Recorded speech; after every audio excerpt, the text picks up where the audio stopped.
चलिए बच्चों स्टार्ट करते हैं। ओके, सो ह्यूमन रिप्रोडक्शन के लास्ट लेक्चर में हमने डिस्कस किया था फीमेल रिप्रोडक्टिव सिस्टम। उसके पहले हमने डिस्कस किया था मेल रिप्रोडक्टिव सिस्टम, और दोनों भी पार्ट के डायग्राम वीडियो लेक्चर्स भी रिकॉर्डेड ऑलरेडी है और प्लस हमने प्रैक्टिस किया। अब आज के क्लास में ना बच्चों हम लोग ओवरी का कट सेक्शन पढ़ने वाले हैं, यानी ओवल शेप का एक ओवरी अगर इसको वर्टिकली कट करें तो ये 2 पार्ट्स में ओपन हो जाएगा, और फिर आगे का पार्ट अगर हटा दें तो पीछे का जो कट सरफेस है उसको अगर हम लोग ड्रॉ करेंगे ना तो वो कैसा दिखेगा वो अभी हम लोग डिस्कस करने वाले हैं।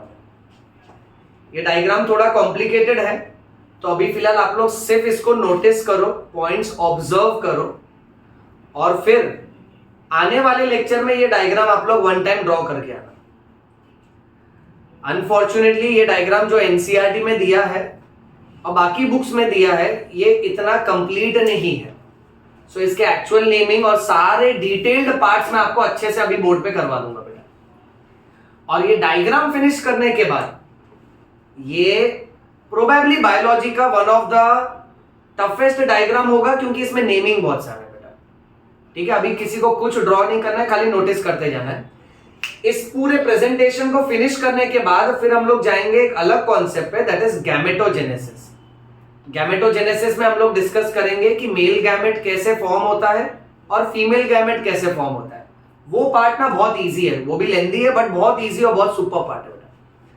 चलिए, now without wasting much time we will first start with this cut section of ovary. इस डायग्राम को हम लोग हिस्टोलॉजी ऑफ ओवरी भी बोल सकते हैं बेटा।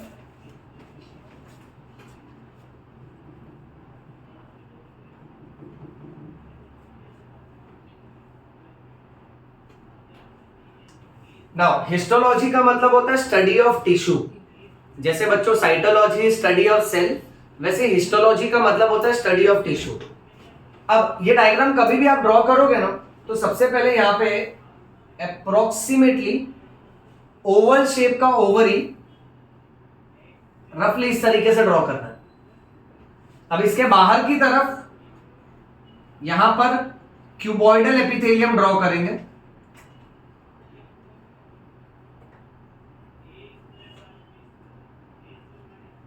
इसे हम लोग बोलेंगे जर्मिनल एपिथेलियम।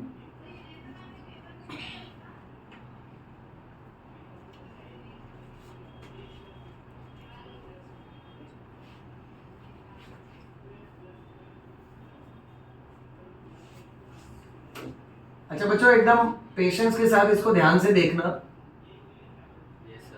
ओके, और कोई भी पार्ट या नेमिंग नहीं समझेगा ना तो मुझे बताना बेटा।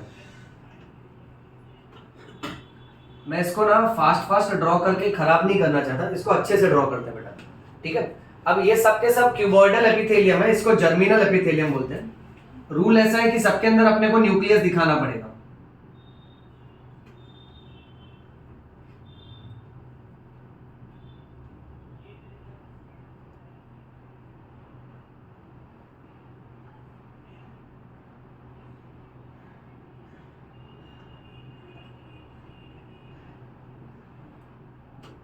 ये डायग्राम अगर बोर्ड एग्जाम में आता है ना तो आप लोग इसको अटेम्प्ट नहीं करोगे, आप इसके चॉइस में जो भी क्वेश्चन होगा उसी को अटेम्प्ट करना, क्योंकि ये एक्चुअली में बहुत टाइम कंज्यूमिंग है। मैं यहाँ पे तुमको एक एक छोटा छोटा पार्ट पूरा करवा दूंगा, क्योंकि हम लोग कुछ भी मिस नहीं करेंगे बच्चों। बट अगर बोर्ड एग्जाम में आएगा ना, this would not be a good question to attempt, तो इसको अटेम्प्ट मत करना। हाँ, अगर ऐसा कोई सिचुएशन है कि अपने पास और कोई चॉइस ही नहीं है, नेक्स्ट क्वेश्चन आता ही नहीं है, तो इसको अटेम्प्ट करना। बाकी प्रेफरेंस में इसको लास्ट रखना बेटा। नेक्स्ट, अब इस ओवरी के यूजुअली 2 पार्ट होते हैं। ये जो अंदर वाला पार्ट है इसको मेड्यूला बोला जाता है। सो this is ovarian medulla. Medulla का मतलब इनर पार्ट, और इसके अंदर रफली ऐसे रिंग लाइक स्ट्रक्चर ड्रॉ कर दो, क्योंकि इसके अंदर बहुत सारे कैपिलरीज, नर्व्स और लिम्फ वेसल्स होते हैं। सो एक ओवरी को ब्लड सप्लाई के लिए जो जो कैपिलरीज चाहिए, जो जो नर्व सप्लाई चाहिए, वो सब इसके अंदर होता है, that is ovarian medulla. Other than this बेटा, ये ओवरी का जो बाहर का पूरा हिस्सा है इसको बोलना है ओवेरियन कॉर्टेक्स। कॉर्टेक्स का मतलब होता है आउटर एरिया। अब एक बात ध्यान से सुनना, इसी में मैं नेम कर रहा हूं स्ट्रोमा। स्ट्रोमा का मतलब होता है जेली लाइक मटेरियल।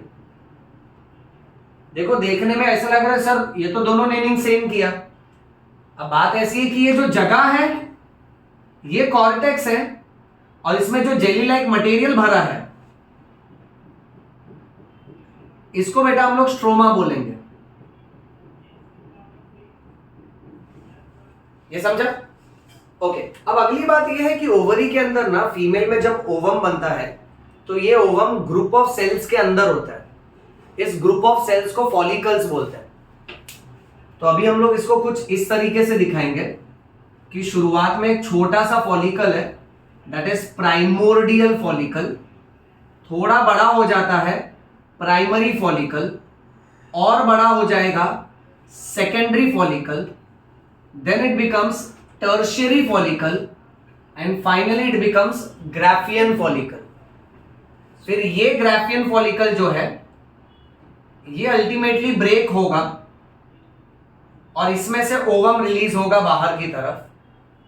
फिर जो बचा कुचा फॉलिकल है उसे बोलते हैं कॉर्पस ल्यूटियम। अभी आपको सिर्फ स्टेप बाय स्टेप नेमिंग पे ध्यान देना है।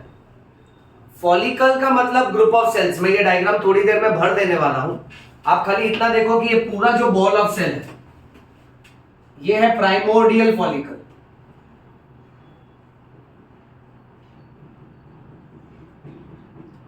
फिर ये वाला जो है ये है प्राइमरी फॉलिकल।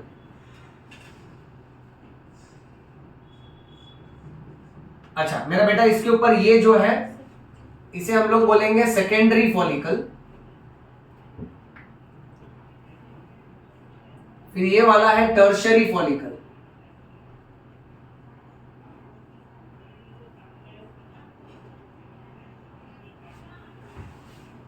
देन सबसे लार्जेस्ट फॉलिकल जो होता है ना वो है ग्राफियन फॉलिकल।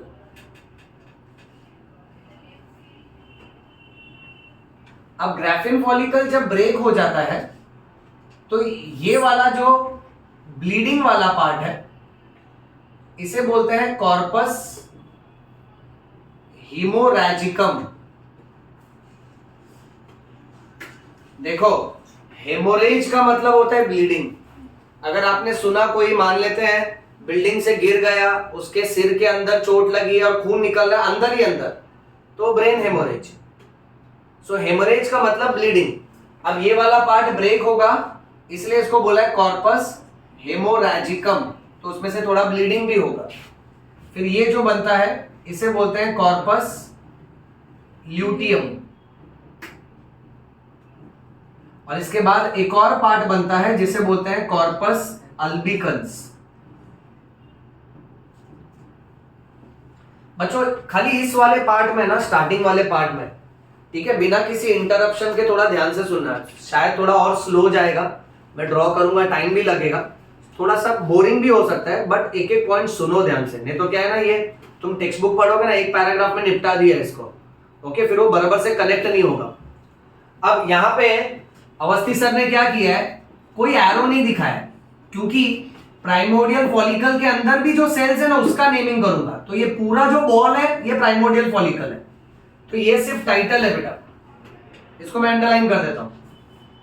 फिर नेक्स्ट जो पूरा बॉल ऑफ सेल्स है that is primary follicle, followed by secondary follicle, followed by tertiary follicle, and the largest of all will be Graafian follicle. अब इसको एरो कर सकते हैं क्योंकि इसके अंदर और कोई डिटेलिंग नहीं है, ये बॉल ऑफ सेल्स का डायरेक्ट नाम है। चलो प्राइमोर्डियल फॉलिकल से पहले क्या होता है वो देखते हैं। यही जर्मिनल एपिथेलियम से कुछ ग्रुप ऑफ सेल्स डिवाइड होके बाहर आते हैं और सेल्स का क्लस्टर बना देते हैं, ग्रुप बना देते हैं। इन सेल्स को बोलते हैं ऊगोनिया। और हमने जो सेल्स नीचे ड्रॉ किए हैं these are cells of germinal epithelium which by nature is cuboidal epithelium.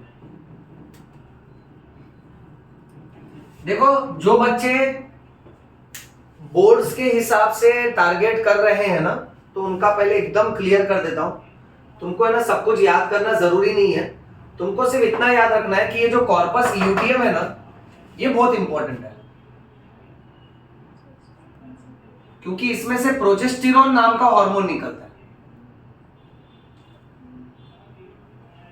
और ये जो ग्राफियन फॉलिकल है,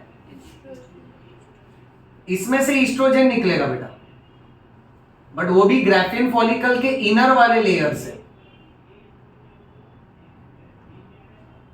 अब देखो ये इनर लेयर ऑफ सेल्स है, मैं बराबर इसका पहले नेमिंग कंप्लीट कर लेता हूं। इसे बोलते हैं थीका इंटरना, और यहां मैं लिख भी देता हूं ये क्यों जरूरी है, क्योंकि ये फीमेल सेक्स हार्मोन रिलीज करता है जिसका नाम है ईस्ट्रोजन। मैं अपने इस टीचिंग में हार्मोन्स को लेके बहुत स्ट्रिक्ट रहूंगा, क्योंकि अगर आपको हार्मोन्स का पार्ट नहीं आता है ना, तो आपके एमसीक्यूज नहीं बनेंगे। मतलब देख, मेल का main sex hormone testosterone, female का main sex hormone estrogen progesterone, तो ये कहां से एग्जैक्टली रिलीज हो रहा है ये अपने को पता होना चाहिए।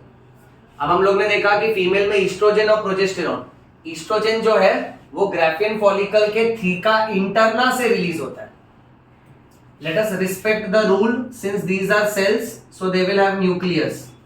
Since they will have nucleus, so we will have to draw dotted structure. This is theca interna.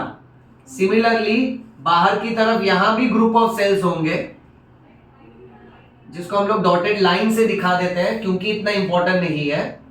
इसको हम लोग बोलेंगे थीका एक्सटर्ना।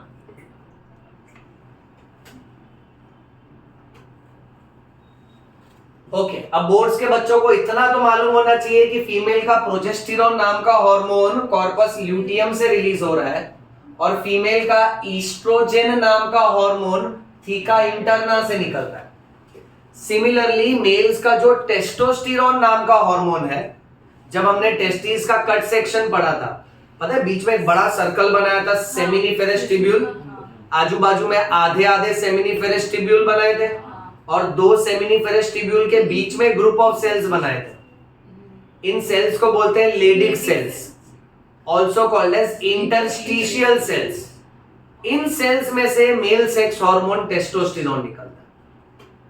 तो एक बार वापस रिपीट करता हूं, लेडिक और इंटरस्टिशियल सेल्स से टेस्टोस्टेरोन निकलता है, ईस्ट्रोजन प्रोजेस्टेरोन तुम्हारे सामने। अब बाकी का डिटेलिंग इतना ज्यादा इंपॉर्टेंट नहीं है, खाली एक्स्ट्रा नॉलेज के लिए एक एक लाइन कवर करेंगे, बट ये अगर भूला ना तो आगे का टॉपिक समझेगा नहीं। मेंस्ट्रुअल साइकिल तो बिल्कुल भी नहीं समझेगा, क्योंकि अपने को पता रहना चाहिए कि कौन सा पार्ट कौन सा हार्मोन रिलीज कर रहा है। चलो मूविंग ऑन। अब ये हो गया oogonia। अब इसमें का ही एक सेल डिवाइड होके बहुत सारे सेल्स बनाएगा, जिसमें से मेन सेल सेंटर में है और आजू बाजू में रिमेनिंग सेल्स है बेटा, हर एक का न्यूक्लियस। अब जो मेन सेल सेंटर में है इसको oocyte बोलेंगे, और क्योंकि ये अभी मैच्योर नहीं हुआ है इसलिए इसको बोलेंगे प्राइमरी oocyte। और प्लस इसके आजू बाजू में जो सेल्स हैं इसको हम लोग बोलेंगे फॉलिक्यूलर सेल्स।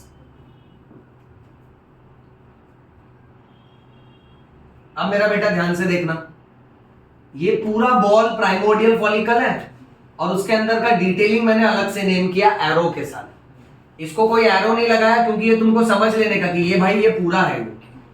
अब वैसे ये पूरा है, इसके अंदर का नेमिंग अलग से करेंगे। अब क्या होता है ना बच्चों, जो मेन वाला सेल है उसको सेंटर में ही रखते हैं, उसका नेमिंग पहले क्लियर कर लेते हैं कि इस सेल को हम लोग कहेंगे अगेन प्राइमरी oocyte।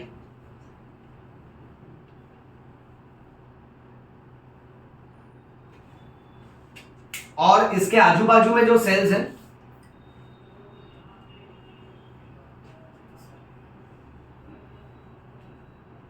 अब ये सेल्स बहुत ज्यादा बन जाते हैं, इनका नंबर बढ़ जाएगा, इन सेल्स का भी नेमिंग चेंज होगा, इनको बोलेंगे मेम्ब्रेना ग्रैन्युलोसा।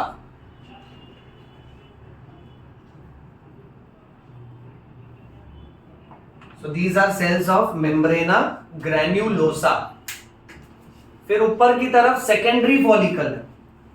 सेकेंडरी फॉलिकल के अंदर भी यहां पर ये प्राइमरी oocyte है, एंड अगेन यहां आजू बाजू में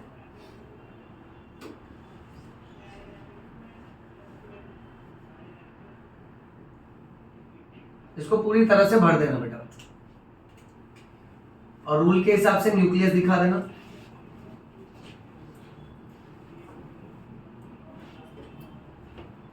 सेम पैटर्न फॉलो करते हैं। दिस विल बी मेम्ब्रेना ग्रैन्युलोसा,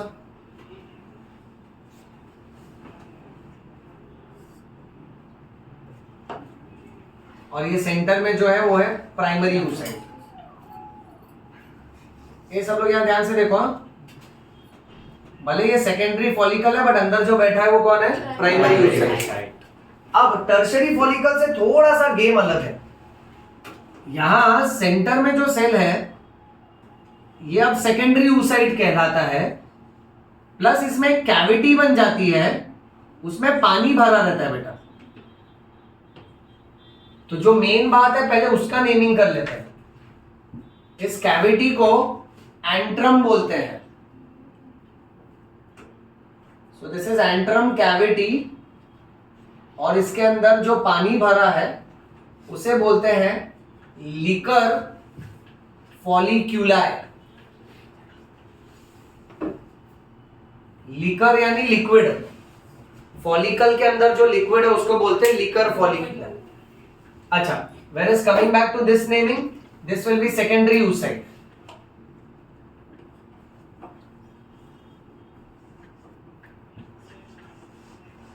अब बाकी का जो पार्ट है बेटा उसको सेल्स से फिलअप कर देना है।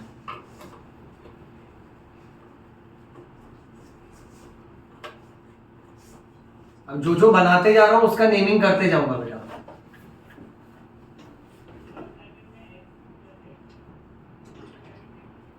ये जो बाहर वाले सेल्स हैं इसको थेका फॉलिक्यूलाई बोलना है। थोड़ा सा नेमिंग अलग है, ध्यान देना बेटा। सोचो, यही थेका फॉलिक्यूलाई, यही सेल, हर एक सेल डिवाइड होगा तो बाहर की तरफ थेका एक्सटर्ना बनाएगा, अंदर की तरफ थेका इंटरना बनाएगा। ओके, अब इसके अलावा बाकी जो सेल्स हैं, चलो उसको रेड कलर से दिखा देता है, क्योंकि वो थेका फॉलिक्यूलाई अलग था बेटा, बाकी ये सारे फिलर सेल्स हैं। इसको तो हम लोग मेम्ब्रेना ग्रैन्युलोसा ही बोलेंगे बेटा। ओके, और इन सबका न्यूक्लियस।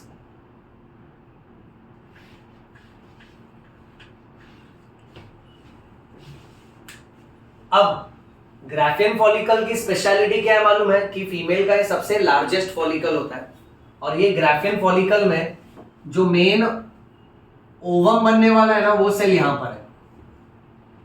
इस सेल को बोलते हैं सेकेंडरी oocyte।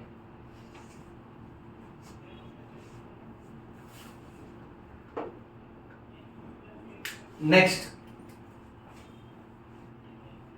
इसके आजू बाजू में ये बड़ी सी कैविटी बन जाती है एंट्रम, और इसमें ये पानी भर रहा है बेटा। पानी का क्या नाम था? Liquor folliculi.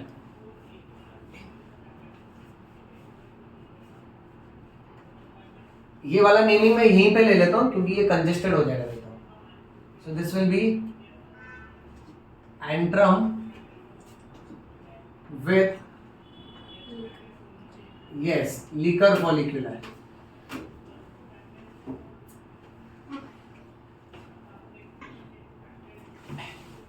अच्छा, अब बच्चों मैं तुमको ना एक एक सेल बताता हूं, उस पर फोकस करो ना। सेकेंडरी oocyte के बाजू में जो सेल्स होंगे, group of cells, arrow head देखो, जो अंदर वाला रेड वाला सेल था वो सेकेंडरी oocyte बराबर, और अभी जो मैंने बाहर की तरफ बनाया इसके आजू बाजू में इसको बोलना है corona radiata.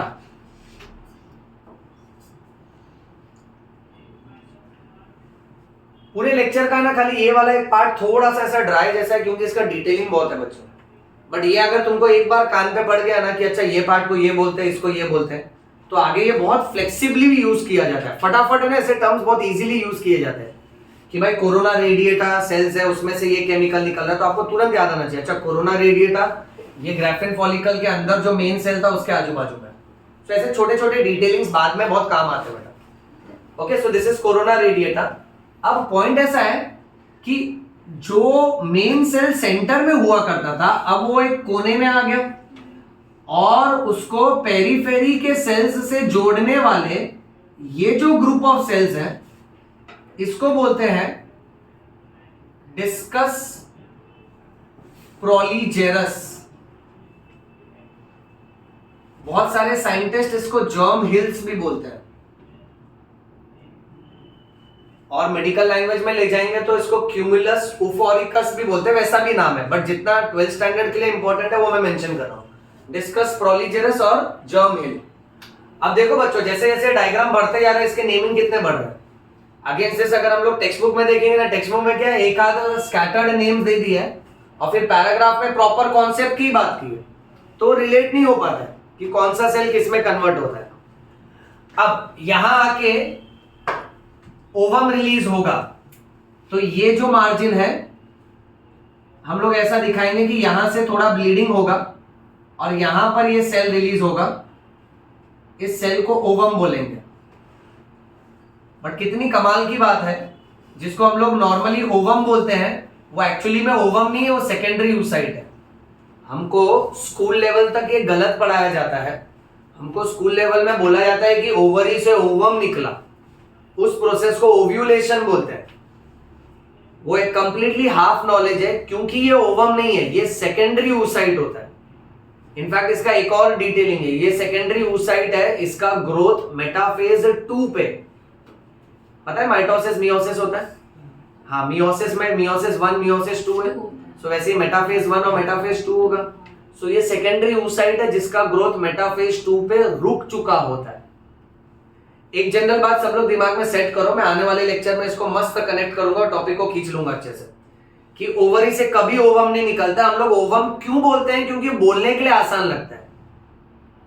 The process of release of ovum from the ovary is called as ovulation, but ovum थोड़ी है। The process of release of secondary oocyte from ovary is called as ovulation. फिर अल्टीमेटली वो ovary से निकलेगा, fallopian tube में जाएगा। तो जब बार बार बोलना रहता है ना, secondary oocyte is released from the ovary, secondary oocyte travels from the fallopian tube, तो बोलने के लिए कन्वीनियंट नहीं है, इसलिए टेक्स्ट बुक उसको ओवम छाप देता है, बट फिर एक लाइन पे बोल देता है कि ये ओवम नहीं था, ये सेकेंडरी oocyte था, और वहां एमसीक्यू गलत होना चालू हो जाता है। तो सब लोग ये दिमाग में सेट कर लो कि ये ओवम नहीं है, ये क्या है बेटा, सेकेंडरी oocyte। यहाँ पे मैं सिर्फ एक ही वर्ड लिखता हूं क्योंकि ये रिलीज हुआ है, इसीलिए भाई इस प्रोसेस को हम लोग क्या बोलेंगे, ओव्यूलेशन। क्या बोलेंगे बेटा, ओव्यूलेशन। फिर कॉर्पस ल्यूटियम में तो क्या करना मालूम है, थोड़ा सा ऐसे पिरामिड जैसे सेल्स बना देना, उसके अंदर उसका साइटोप्लाज्म और उसके कंटेंट। फिर कॉर्पस अल्बिकन्स में सिर्फ डॉटेड स्ट्रक्चर दिखा देना, दैट्स इट। अब मैं यहां एक बाजू में बहुत इंपॉर्टेंट पॉइंट लिख देता हूं। जब मेंस्ट्रुअल साइकिल पढ़ाऊंगा ना तब तुमको पता चलेगा कि यार मेंस्ट्रुअल साइकिल तो बहुत अलग तरीके से काम करता है। हमने जैसे स्कूल में सुना था या फिर डे टू डे लाइफ में सुना है वैसा है ही नहीं। मेंस्ट्रुअल साइकिल का साइंटिफिक मैकेनिज्म बहुत सुपर्ब है। उसका एक शॉर्ट ग्लिम्स अभी से दे देता हूं क्योंकि नेक्स्ट क्लास में जाके नेक्स्ट लेक्चर में कनेक्ट होगा बच्चों। यानी सोचो ये तो कैसा है मालूम है, इसके ऊपर मैंने ओवरी का कट सरफेस रखा ना तब पूरा ओवल शेप ओवरी होता है। ये तो ओवरी को काट के देख रहा हूं ना मैं। अब जब ओवरी को काट के देखता हूं ना तो हर फीमेल में 28 दिनों में ये बदलाव होता है पूरा, और यहां से ये रिलीज होता है। ये समझ जाओ अच्छे से। अब ये रिलीज हुआ ना, इसकी उम्र होती है केवल 24 घंटे। मेरे प्यारे स्टूडेंट्स याद रखना, स्पर्म की जिंदगी होती है 72 आवर्स। स्पर्म एक बार रिलीज हुआ ना मेल के बॉडी से तो वो 3 दिन तक ही जिंदा रहेगा। 3 दिन के बाद उसका अपने आप डेथ हो जाएगा। जैसे आरबीसी का लाइफ स्पैन है 120 डेज, एवरीबडी नोज दिस बेटा। Similarly now memorise this, sperm का life span is 3 days 72 hours and ovum का life span is 24 hours, that is 1 day. But no doubt you should be clear that कि वो ovum नहीं है, वो कौन है? Secondary oocyte। ओके, अब होता क्या है मालूम है, एक फीमेल के अंदर जब मेंस्ट्रुअल साइकिल होता है ना, तो यहां से ही कॉर्नर से कुछ सेल्स बड़े होके ये फॉलिकल बनाते हैं और बड़े होके ये फॉलिकल बनाते हैं और बड़ा होके तरह तरह का फॉलिकल बनता है, जब तक मेच्योर फॉलिकल नहीं बन जाता, जिसको बोलते हैं ग्राफियन फॉलिकल। यहां से यहां आने तक 14 दिन चले जाते हैं, 28 दिन का मेंस्ट्रुअल साइकिल होता है। 14 डेज में तो सिर्फ ये प्रिपरेशन होता है। एग्जैक्ट 14th डे को यही ग्राफियन फॉलिकल ब्रेक होता है। अब इसके मार्जिन में जो भी ग्रुप ऑफ सेल्स बचे हैं उसको ग्राफियन फॉलिकल नहीं बोलूंगा, उसको बोलूंगा कॉर्पस हेमोरैजिकम, और उसमें से ये ओवम रिलीज हुआ। सो आई मीन इसमें से सेकेंडरी oocyte रिलीज हुआ। अब ये 14th डे पे होता है। फिर उसके बाद जो बचा कुचा कॉर्पस हेमोरैजिकम है वो मुरझा के बॉडी क्या करता है, उस पे ल्यूटियम नाम का फैट्स जमा कर देता है। ल्यूटियम फैट्स का नाम है बेटा। फिर जो रेसिडुअल बॉडी बनती है उसको कॉर्पस ल्यूटियम बोला जाता है, उसमें से प्रोजेस्टेरोन नाम का हार्मोन रिलीज होता है। अब पॉइंट ऐसा है, इफ प्रेगनेंसी अकर्स, अच्छा प्रेगनेंसी हुई यानी ये जो सेल है ये स्पर्म के साथ कंबाइन हुआ, यानी मान लेते हैं ये ओवरी जिस फीमेल का है उस फीमेल का सेक्सुअल कांटेक्ट हुआ और सेक्सुअल कांटेक्ट की वजह से स्पर्म और ओवम कंबाइन हुए। तो अगर प्रेगनेंसी हुआ तो कॉर्पस ल्यूटियम जिंदा रहेगा। मैं यहां प्रॉपर इंग्लिश में लिख देता हूं, कॉर्पस ल्यूटियम विल परसिस्ट, उसको जिंदा रहना पड़ेगा, क्योंकि साइंस ये कहता है प्रेगनेंसी के लिए hi fi word is gestation. And if you notice कि भाई ये तो अपने नाम में ही जेस्ट लेकर आया है। ये हार्मोन का नाम क्या है? प्रोजेस्टेरॉन। जेस्ट है ना इसमें, इसीलिए प्रोजेस्टेरॉन को प्रेगनेंसी हार्मोन बोलते हैं। यानी अप्रोक्सीमेटली ऐसा कह सकते हैं, a female feels like a female because of estrogen, but a female feels like a pregnant female whatever she feels because of progesterone।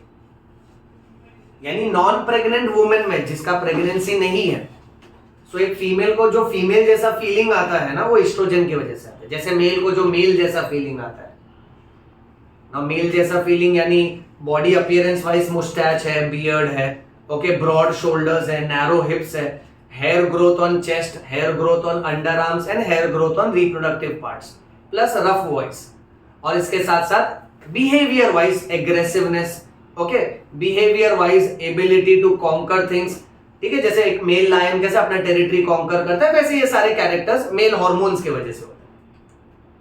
So female feels like a female because of oestrogen. But अगर एक female pregnant हो गई ना तो oestrogen का इतना ज्यादा काम नहीं रहता है। फिर मेन बॉडी की देखभाल कौन करता है? प्रोजेस्टेरॉन। ध्यान देना, प्रोजेस्टेरॉन में जेस्ट आया, जेस्ट यानी जेस्टेशन, जेस्टेशन यानी pregnancy.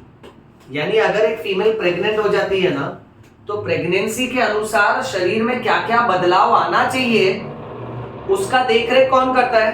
Progesterone. Is this clear बेटा? Okay, so progesterone is called as pregnancy hormone. आप सुनो ना, अगर प्रेगनेंसी हुआ तो कॉर्पस ल्यूटियम जिंदा रहेगा,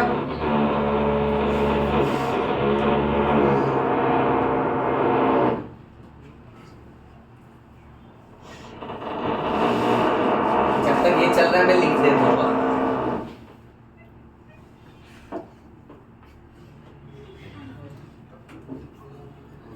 अगर प्रेगनेंसी नहीं हुआ तो कॉर्पस ल्यूटियम सड़ के मर जाएगा बेटा। इसको हम लोग बोलेंगे कॉर्पस ल्यूटियम डीजेनरेट हो जाएगा और वो क्या बना के देगा? Corpus albicans. ये दो जो पॉइंट है ना बेटा, ये बहुत ज्यादा इंपॉर्टेंट है। यानी अगर इस फीमेल से ये सेकेंडरी oocyte रिलीज हुआ, ये सेकेंडरी oocyte की जिंदगी तो केवल एक दिन की है, ओके। अब ये अगर स्पर्म से कंबाइन हुआ तो कॉर्पस ल्यूटियम ही जिंदा रहेगा, कॉर्पस अल्बिकन्स बनेगा ही नहीं, क्योंकि ये क्या छोड़ने लगेगा, और प्रोजेस्टेरॉन कौन सा हार्मोन है, प्रेगनेंसी हार्मोन है। बट मान लेते हैं कि ये फीमेल, लेट्स से सपोज ये एकेडमिकल फेज में है, इसका मैरिड लाइफ, सेक्सुअल लाइफ नहीं स्टार्ट हुआ है, let's say she is our sister, इसकी उम्र लगभग 15-16 साल की है, तो ये अभी सेक्सुअल फेज में नहीं है, तो ये जो ओवम रिलीज हुआ है ये ज्यादा से ज्यादा 1 दिन तक इंतजार करता है फीमेल के बॉडी में, और अगर 1 दिन तक अगर कोई स्पर्म नहीं आया तो ये ओवम अपने आप सड़ जाएगा, ओके, सड़ के मर जाएगा, क्योंकि ओवम की जिंदगी ही होती है 1 दिन की बेटा, ठीक है। तो ये ओवम जैसे ही सड़ के मर गया, यानी अब प्रेगनेंसी नहीं हो पाएगा, तो कॉर्पस ल्यूटियम समझ जाता है यार तो मैं प्रोजेस्टेरॉन छोड़ के क्या करूं, क्योंकि प्रेगनेंसी तो नहीं होने वाली, इसलिए फिर वो कॉर्पस ल्यूटियम मुरझा के क्या बना देता है, कॉर्पस अल्बिकन्स। ये कॉर्पस अल्बिकन्स कुछ दिनों के लिए जिंदा रहता है, कुछ समय के बाद ये भी डीजेनरेट हो जाता है, सड़ जाता है। फिर क्या होता है, अगले महीने वापस से कोई ना कोई एक सेल मैच्योर होगा, पूरा का पूरा ग्राफिन फॉलिकल बनाता है, वापस से एक ओवम रिलीज होता है। सो फीमेल में हर 28 दिन में कुछ दिन ब्लीडिंग होता है, और इन 28 दिन के दौरान हर महीने एक एक ओवम रिलीज होता है। प्लस रूल ऐसा है, इस महीने अगर लेफ्ट ओवरी से ओवम रिलीज हुआ तो आते महीने में राइट ओवरी से ओवम रिलीज होगा, फिर उसके बाद वाले महीने में वापस लेफ्ट ओवरी से, ये ऑल्टरनेट होता है। और मेरे सारे वाक्यों में याद रखना, it is not ovum, it is secondary oocyte। ये समझे सब लोग बेटा? ओके, चलिए तो देखो यहाँ पे डायग्राम कंप्लीट हो जाता है। ये रिमेनिंग स्ट्रोमा अपने को थोड़ा ज्यादा डेंस दिखाना पड़ेगा, तो इसको डॉटेड स्ट्रक्चर से दिखा देते हैं। बच्चों इसका फोटो ले लो ना, फिर हम लोग नेक्स्ट पार्ट पे चलते हैं।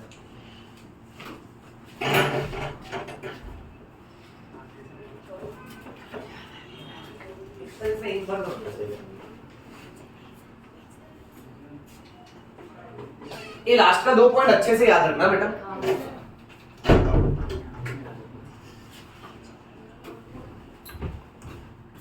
अब देखो, समझाने के बाद अगर तुम देखोगे ना तो अब डायग्राम मेक्स सेंस कि इसमें प्राइमोडियल प्राइमरी फॉलिकल बनता है, सेकेंडरी बनता है, tertiary follicle, graphene follicle, okay. और ये फीमेल में ऐसा चेंजेस हर महीने होता है बेटा। बट मैं वापस से ना प्रैक्टिकल पॉइंट पे आता हूं कि अगर ये बोर्ड एग्जाम में आया ना कि cut section of ovary describe करो या हिस्टोलॉजी, तो मत अटेम्प्ट करना, क्योंकि देखो ना अभी मैंने ये ड्रॉ किया, कम से कम 25-30 मिनट चलेगा, ओके। और फाइनल्स में कैसा होता है कि ये ड्रॉ करना प्लस उसके पीछे इसका थियरी लिखना, सो ये कभी भी अच्छा चॉइस नहीं होगा। नॉलेज के लिए पता होना चाहिए, क्योंकि एमसीक्यू में काम आता है। आया सही से? ओके चलो अब नेक्स्ट टॉपिक पे चलते हैं।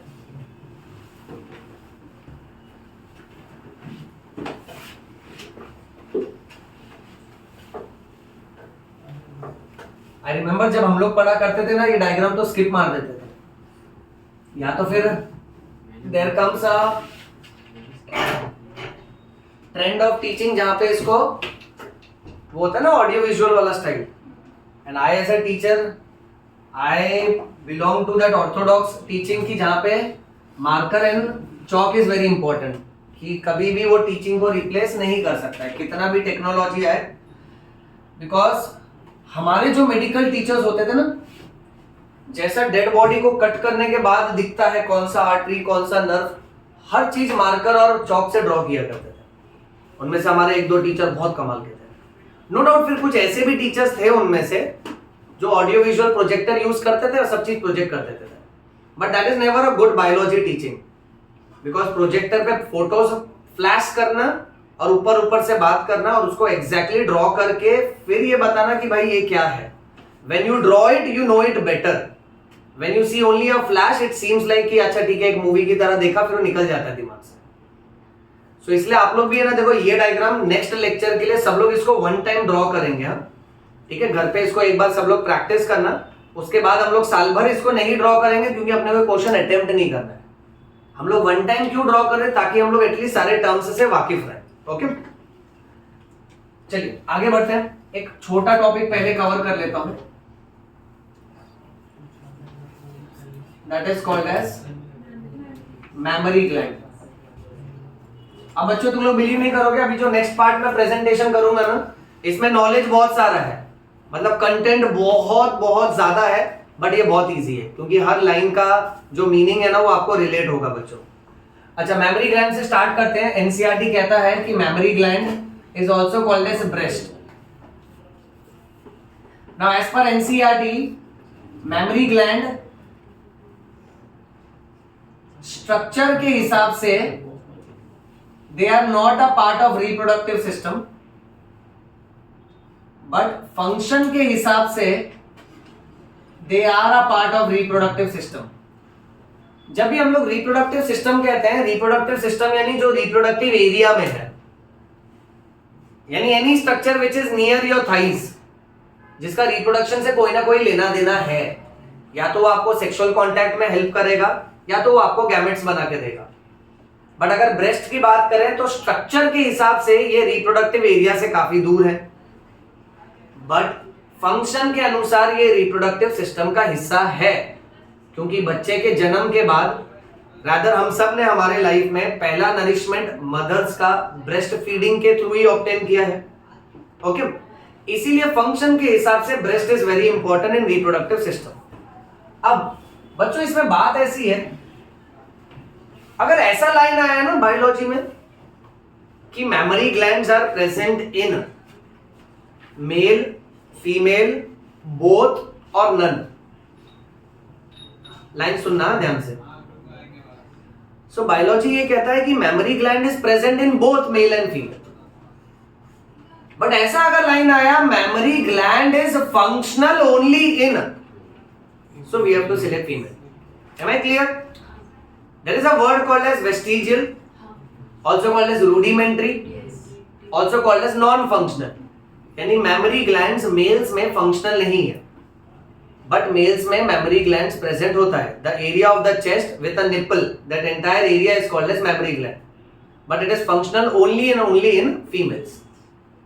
Now another point says that कि इस मेमोरी ग्लैंड को अगर साइड व्यू से कट सेक्शन में स्टडी करें, इसका एनसीईआरटी में एक डायग्राम है जो हमको ये सिखाता है कि इस मेमोरी ग्लैंड के अंदर बहुत सारे कंपार्टमेंट्स होते हैं बेटा। ऐसे यहां देखिए सब लोग, अब ये जो बीच बीच में लाइनिंग्स है इसको बोलना है ट्रेबैक्यूले। ट्रेबैक्यूले को आप सेप्टा भी बोल सकते हो और बेटा इसको पार्टीशन भी बोल सकते हैं। अगले 5 मिनट में बहुत इंपॉर्टेंट बातें बताऊंगा, एकदम ध्यान देना, कोई भी इधर उधर नहीं देखना बेटा। अब ऐसे कंपार्टमेंट अगर मैं गिनूं तो ये 15 से लेकर 20 होते हैं। सो हर ब्रेस्ट के अंदर 15 से 20 मेमोरी लोब्स होते हैं।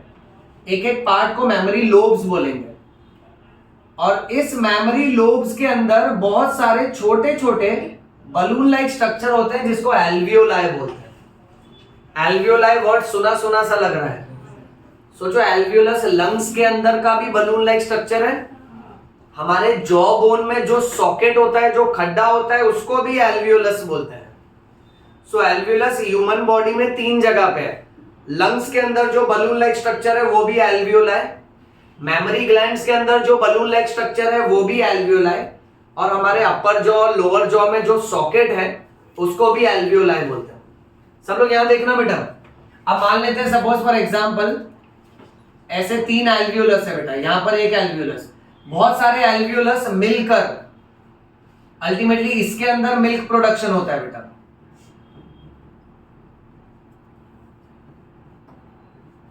मेमोरी ग्लैंड और ब्रेस्ट, इसके है ना 2 पार्ट होते हैं। इसके अंदर मेजॉरिटी पार्ट फैट्स का बना होता है और बाकी बचा कुचा पार्ट ना ग्लैंड्यूलर पार्ट होता है। ग्लैंड्यूलर पार्ट यानी ग्लैंड्स, जिसमें से मिल्क प्रोड्यूस होगा। सो वो मिल्क एल्वियोलस में बनता है। अब सारे एल्वियोलस आपस में कंबाइन होकर एक पाइप बनाते हैं जिसको बोलते हैं मेमोरी ट्यूब्यूल्स। मेमोरी ट्यूब्यूल्स आपस में कंबाइन होकर बनाते हैं नेक्स्ट पाइप जिसको बोलते हैं मेमोरी डक्ट। मेमोरी डक्ट आपस में कंबाइन होकर बनाता है नेक्स्ट पाइप जिसको बोलते हैं मेमोरी एम्प्यूला, और मैमरी एम्प्यूला फाइनली बनाता है लैक्टिफेरस डक्ट,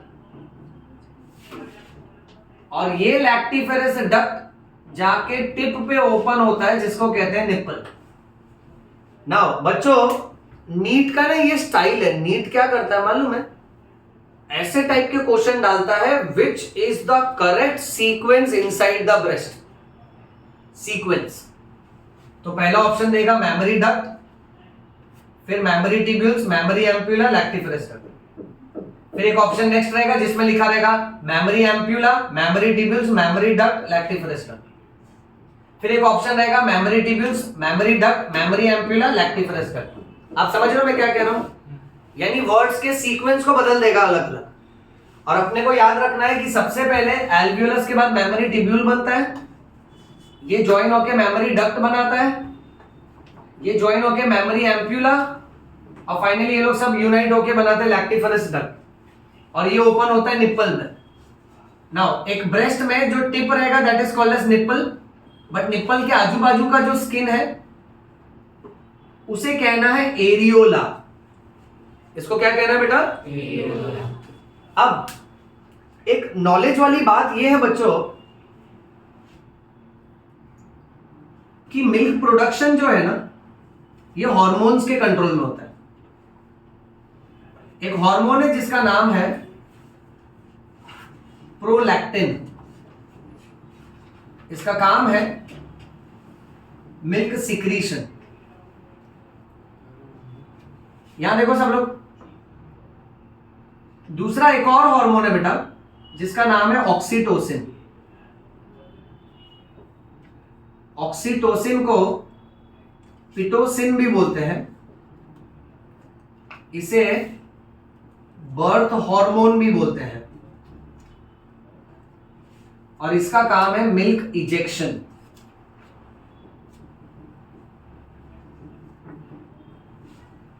बहुत ही डेंजर दो एमसीक्यू है बच्चों, मैं एकदम सिंपल हिंदी में बोलता हूं। देखो, ब्रेस्ट के अंदर 9 महीने तक मिल्क बनाने का काम है प्रोलैक्टिन का, बट जैसे ही एक मदर एक बच्चे को जन्म दे देती है तो इमीडिएटली डिलीवरी के बाद ब्रेस्ट से मिल्क को बाहर निकलवाने का काम है ऑक्सीटोसिन का। Am I clear with my words? Let's go as per English बेटा।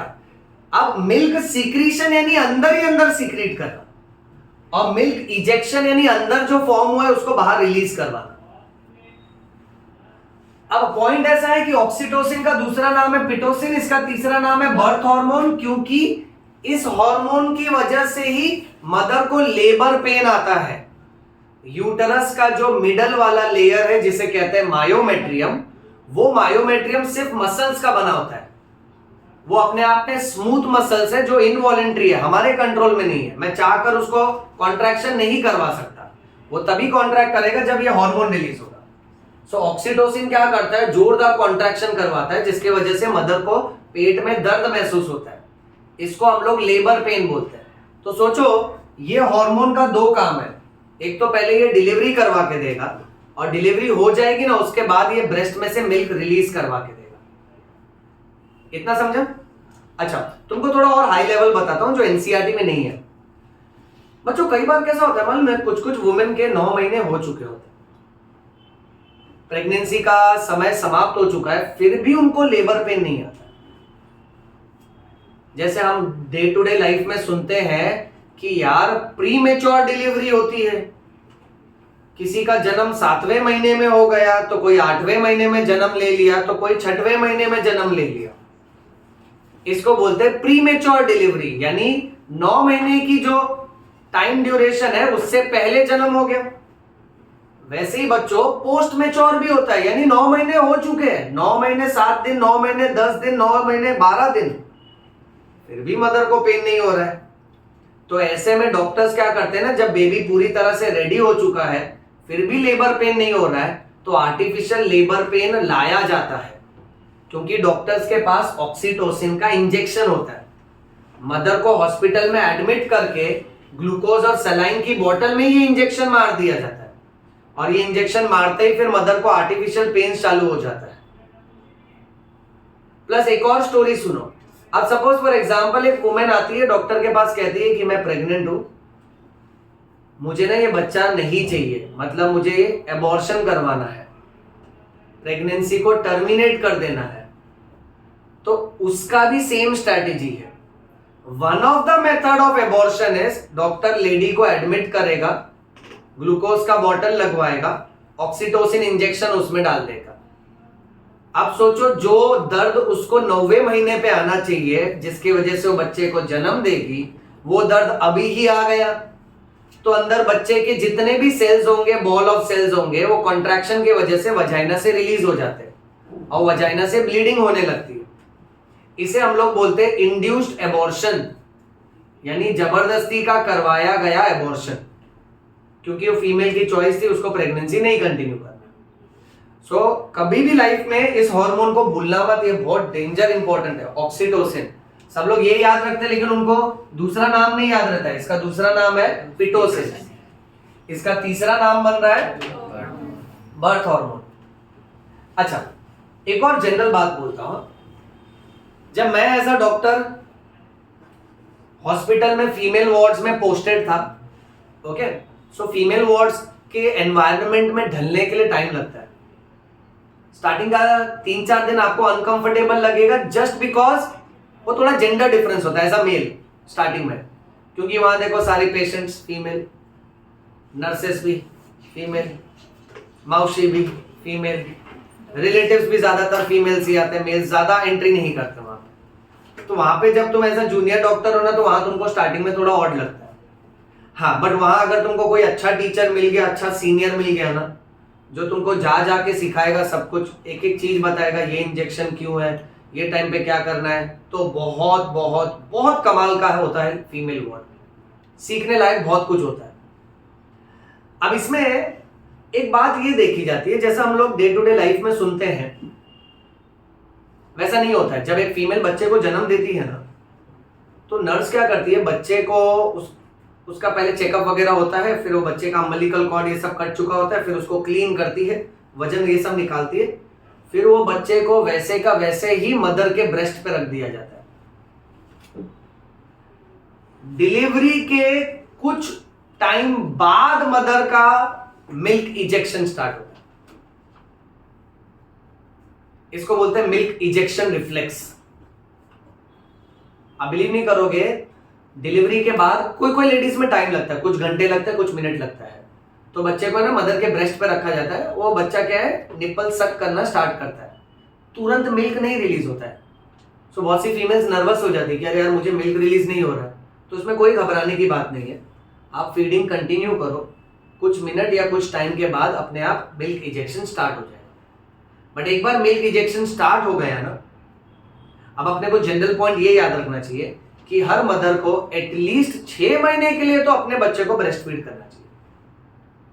मैं मेरे सेंटेंस में एकदम स्पेसिफिक हूं, मैंने कहा एटलीस्ट।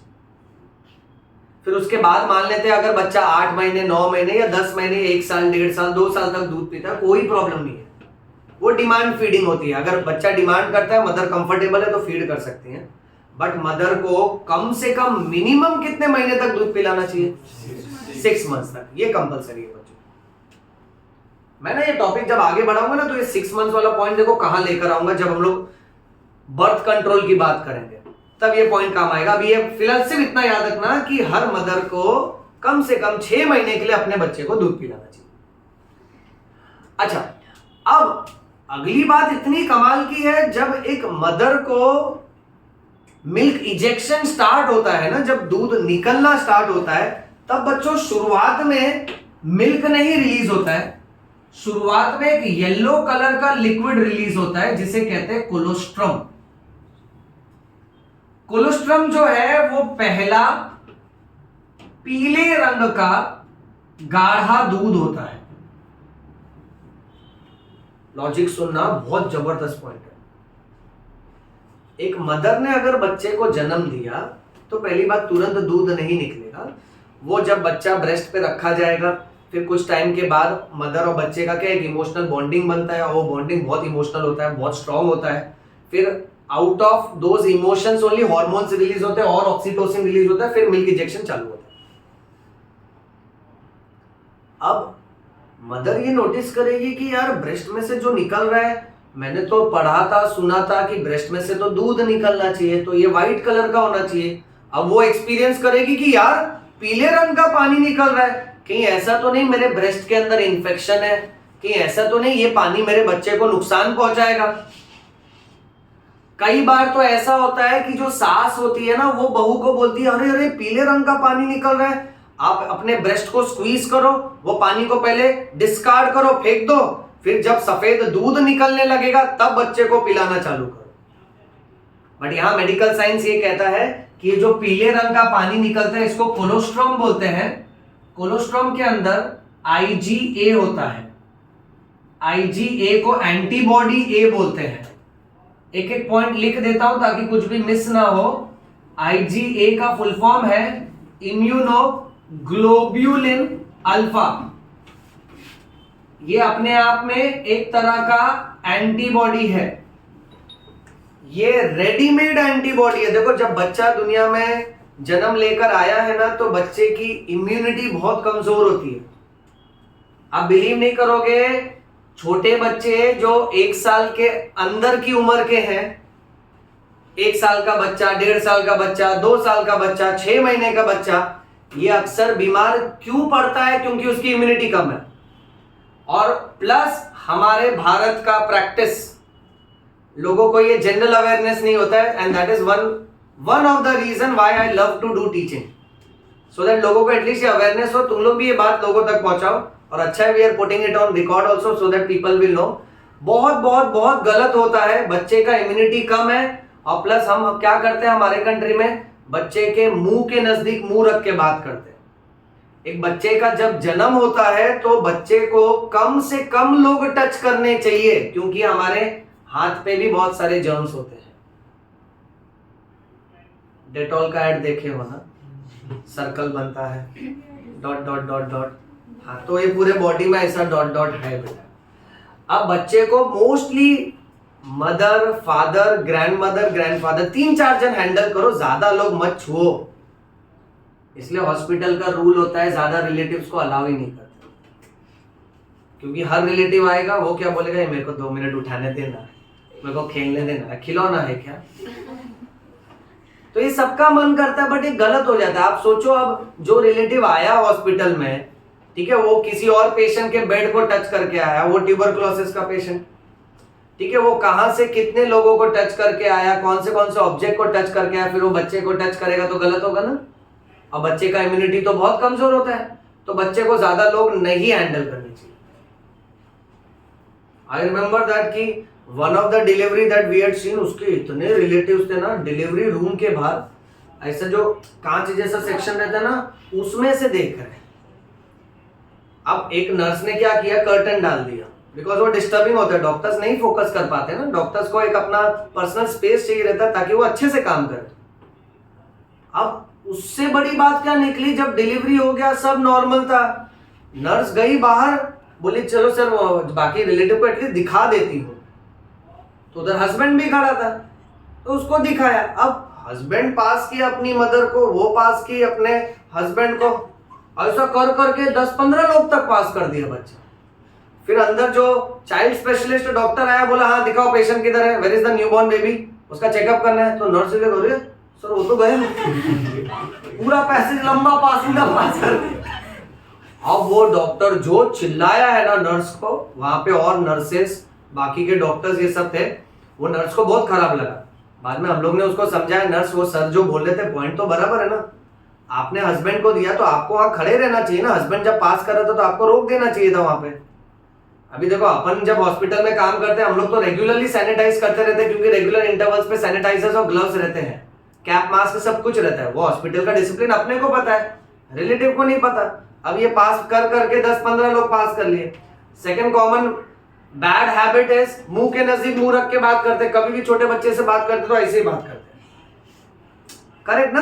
कोई दूर रख के नहीं बात करेगा, उसको इतना नजदीक ले आएगा, अरे मेरा बाबू कैसा है, मेरा बाबू, बाबू सॉरी बाबू, सॉरी यार बाबू तेरा मुंह खराब हो गया।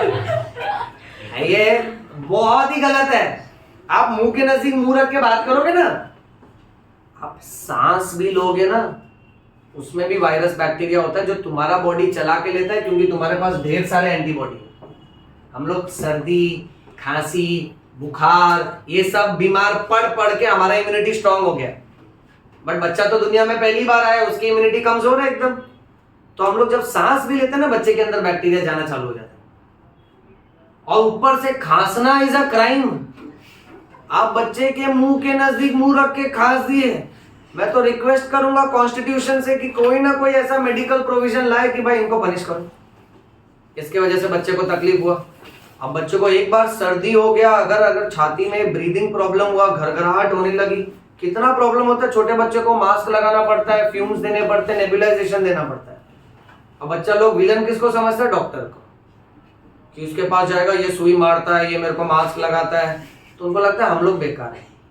उल्टा हम तो हेल्प कर रहे हैं ना। ये बच्चा जब बड़ा होएगा ना, तो इसको मैं अच्छे से बायो सिखाऊंगा। ओके, अच्छा, दूसरा एक और बात सबसे एक्सट्रीम रॉन्ग होता है, बच्चे को चूमना। ये जो इररेसिस्टिबल डिजायर है ना, देखो ना, मतलब ये कहां से हमने ये कल्चर सीखा है कि बच्चा मिला नहीं कि उसको तरह तरह का अलग अलग स्पॉट पे, कोई स्पॉट छोड़ेगा नहीं, चूम लेगा। और ऐसा नहीं कि मतलब एक जन चूमे, चलो पेरेंट्स है, रिलेटिव्स है, सिबलिंग्स है, कजिन्स है, और वो बच्चा बेचारा यार अच्छा है कुछ बोल नहीं पाता है। नहीं तो बोलता है यार तुम लोग अपने प्यार के चक्कर में यार मुंह गीला कर रहा है मेरा। सबसे बैड मैनर, बच्चे को कभी मत चूमो। वो थोड़ा बड़ा हो जाए ना, फिर जितना चूमना है चूम लो बेटा। ये समझे सब लोग? अभी अपने माउथ के अंदर कितने सारे जर्म्स होते हैं, और वो भी कैसा, चलो पहले मान लेते हैं कि मम्मी ने चूम लिया, ठीक है, फिर बाद में एक कजिन को दे दिया, बोला हाँ मेरी बारी, मैं भी चूम लिया। अरे यार क्या कर रहे हो तुम? अभी उसमें कोई विमल खा के आया रहेगा तो बोलो सुबह कैसे बच्चा भी बड़ा के बचपन भी ऐसा ऐसा कर लेता है कि मैं देख रहा हूँ, बड़ा होने बता दो मेरे को। So that is really bad, ये नहीं होना चाहिए। मैंने छोटी छोटी जो बातें बताई हैं याद रखना बेटा, ओके?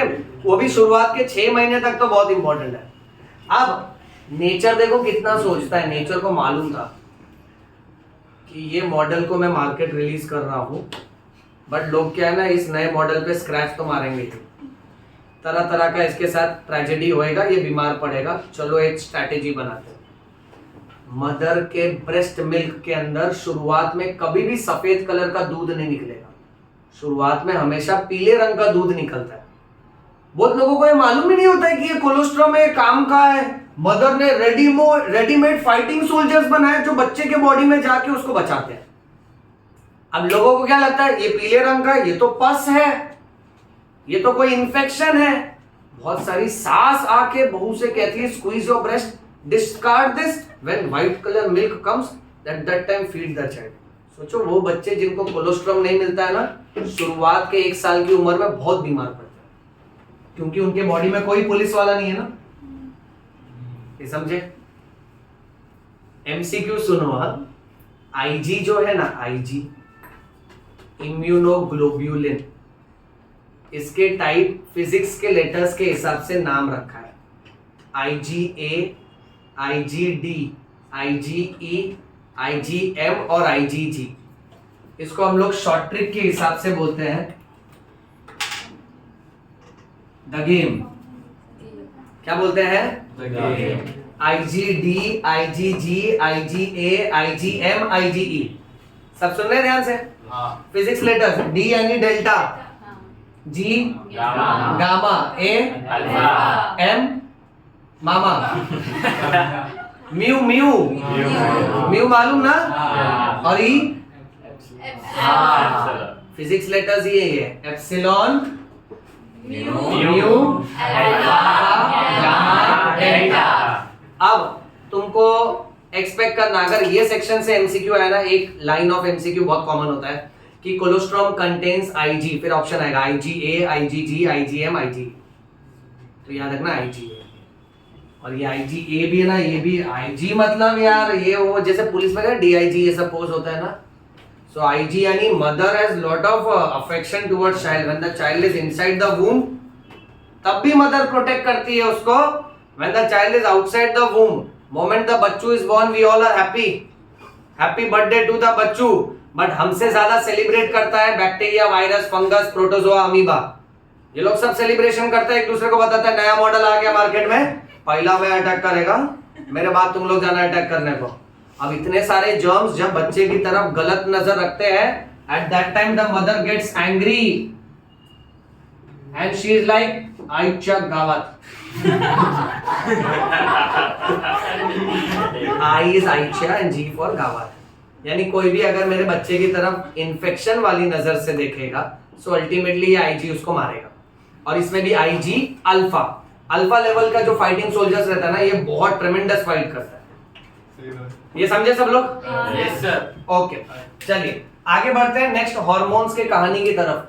अब देखो बच्चों, ये छोटे से सेक्शन में मैं वापस से कह रहा हूँ, इंफॉर्मेशन बहुत सारा है, बट तुमने एक बात नोटिस किया, सब कॉन्सेप्चुअल बातें हैं बेटा। ओके, नेक्स्ट हार्मोन्स के मामले में बेटा सब लोग यहां ध्यान से देखना। देखो हमारे ब्रेन का एक पार्ट होता है जिसको कहते हैं हाइपोथैलेमस। यहां देखो ध्यान से, ए पीछे बॉयज बात कर रहे हैं, शांत हो जाओ एकदम। हाँ, कोई भी डाउट रहेगा, पर्सनल डाउट है, बाद में सॉल्व करता हूँ, टेंशन मत लो बेटा। ओके, पहली बात देखो, अब ब्रेन का एक पार्ट है जिसको बोलते हैं हाइपोथैलेमस। हाइपोथैलेमस जो है ना, ये कंट्रोल करता है पिट्यूटरी ग्लैंड को।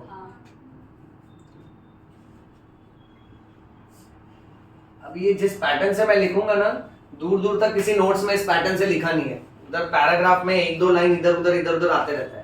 एकदम सिस्टमैटिक तरीके से ये हार्मोन्स का सेक्शन यहां फिनिश करेंगे। पिट्यूटरी ग्लैंड को बोला जाता है मास्टर एंडोक्राइन ग्लैंड। तो सुपर मास्टर कौन है? हाइपोथैलेमस। मालूम है ना सबको?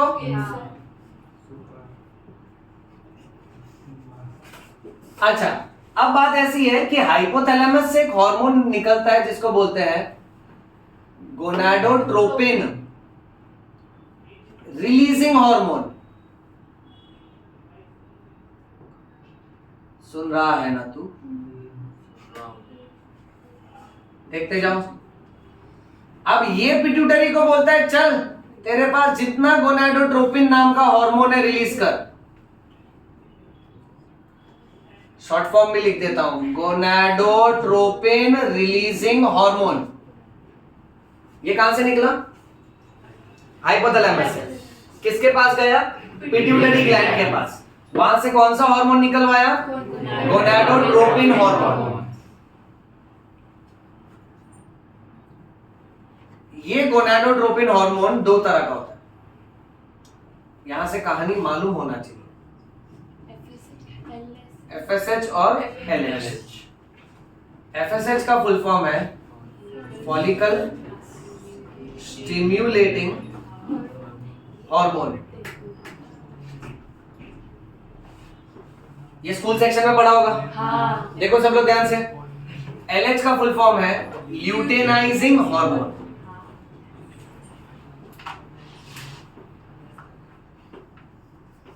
एक एक्सेप्शन वाली बात सुन लो, इसको LH बोलते हैं सिर्फ और सिर्फ फीमेल के बॉडी में। इसी हार्मोन को मेल के बॉडी में ICSH बोलते हैं, इंटरस्टिशियल सेल स्टिम्युलेटिंग हार्मोन। बच्चों पहले ना फुल फॉर्म पे ध्यान दो सब लोग, और प्लस ये भी देखो कहां से निकल रहा है। देखो GnRH जो है ना, गोनाडोट्रोपिन रिलीजिंग हार्मोन है, कहां से निकल रहा है? हाइपोथैलेमस। ये पिट्यूटरी को स्टिमुलेट करेगा ताकि पिट्यूटरी गोनाडोट्रोपिन नाम का हार्मोन रिलीज करे। गोनाडोट्रोपिन दो तरह का हार्मोन होता है, उसमें एक FSH होता है और एक LH होता है। FSH को बोलते हैं फॉलिकल स्टिमुलेटिंग हार्मोन, LH को बोलते हैं ल्यूटेनाइजिंग हार्मोन। बट इसको ल्यूटेनाइजिंग हार्मोन सिर्फ फीमेल्स में बोलते हैं, मेल्स में इसको बोलते हैं ICSH, interstitial cell stimulating hormone. अब FSH जो है ना, ये मेल के बॉडी में जाके इसका काम है स्पर्मेटोजेनेसिस। जेनेसिस यानी फॉर्मेशन, स्पर्मेटो यानी स्पर्म, यानी स्पर्म फॉर्मेशन करवाएगा मेल में। वैसे ही दिमाग लगा लेते हैं, फीमेल के बॉडी में ये करवाएगा oogenesis, यानी formation of ovum, secondary correct, that is secondary oocyte, या तो एग सेल भी बोल सकते हैं। सुनो, हाँ, FSH जो है ना, अब डायग्राम थोड़ा रिकलेक्ट करो सब लोग मन में। जब हमने टेस्टिस का कट सेक्शन वाला डायग्राम देखा था, जो मैंने पिछले लेक्चर में वीडियो बनाया था, उसमें हमने देखा था कि ऐसे पहले जर्माइनल एपिथेलियम होता है, फिर spermatogonia, primary spermatocyte, secondary spermatocyte, spermatid, और फिर स्पर्म बनता है। तो सोचो, ये हार्मोन जब टेस्टिस में आता है ना, तो ये इसको फटाफट स्पर्म में कन्वर्ट कर देता है, और यही हार्मोन जब फीमेल में आता है, अभी अभी जो डायग्राम हमने देखा था बड़ा सा बेटा, तो फीमेल में वो प्राइमरी फॉलिकल को सेकेंडरी, टर्शियरी, ग्राफियन फॉलिकल, और उसमें से ओवम निकल रहा है। ये समझे? ओके, यानी फीमेल में ओवम बनाने तक, मेल में स्पर्म बनाने तक, ये काम FSH का है। LH, अब LH फीमेल्स में जो ओवम बना है ना, उसको ब्रेक करके बाहर निकलवाएगा, ये वाला स्टेप यहां मैं लिख देता हूं। ये LH का काम है, बाकी पूरा जो है वो FSH का काम है। सो वन वर्ड, ये क्या करवा रहा है? ओव्यूलेशन, यानी रिलीज ऑफ ओवम करवा रहा है। नेक्स्ट, मेल्स में इसको ICSH बोलते हैं। ICSH क्यों बोला मालूम है? क्योंकि ये इंटरस्टिशियल सेल्स है, ये वाले याद है तुमको? इसको लेडिक सेल्स भी बोलते हैं। सोचो, इधर आके काम करेगा, इनको एक्साइट करेगा, तब जाके ये लोग टेस्टोस्टेरोन छोड़ेंगे बेटा। सो यहां मैं लिख देता हूं, मेल में ये कौन सा हार्मोन रिलीज करवा रहा है? टेस्टोस्टेरोन। और ये टेस्टोस्टेरोन इसने कैसे रिलीज करवाया? क्योंकि ये लेडिक सेल्स पे काम किया, जिसको इंटरस्टिशियल सेल्स भी बोलते हैं।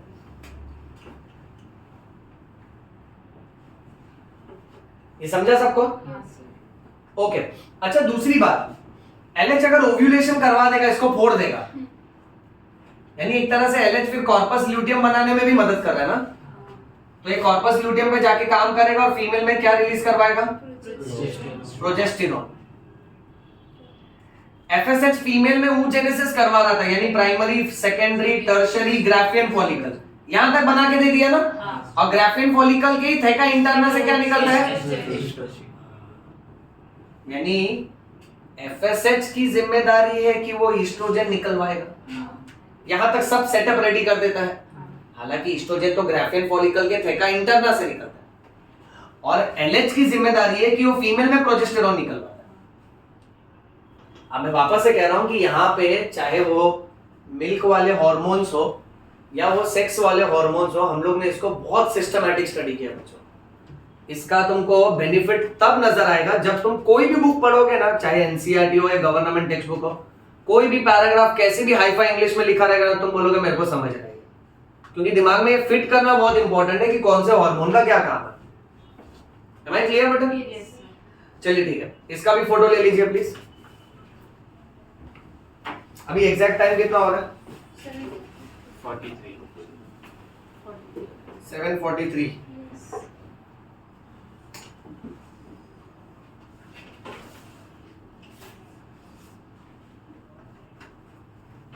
तुम्हारा लेक्चर कितने बजे तक है?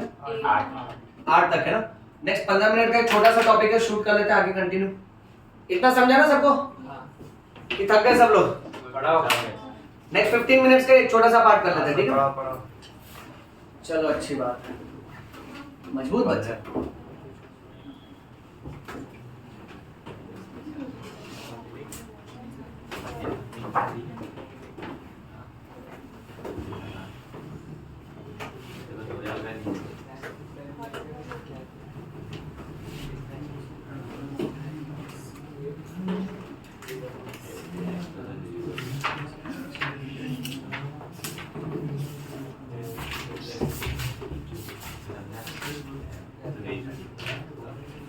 अब ये जो लास्ट 15 मिनट्स का पार्ट है ना, बोर्ड एग्जाम का फेवरेट क्वेश्चन है।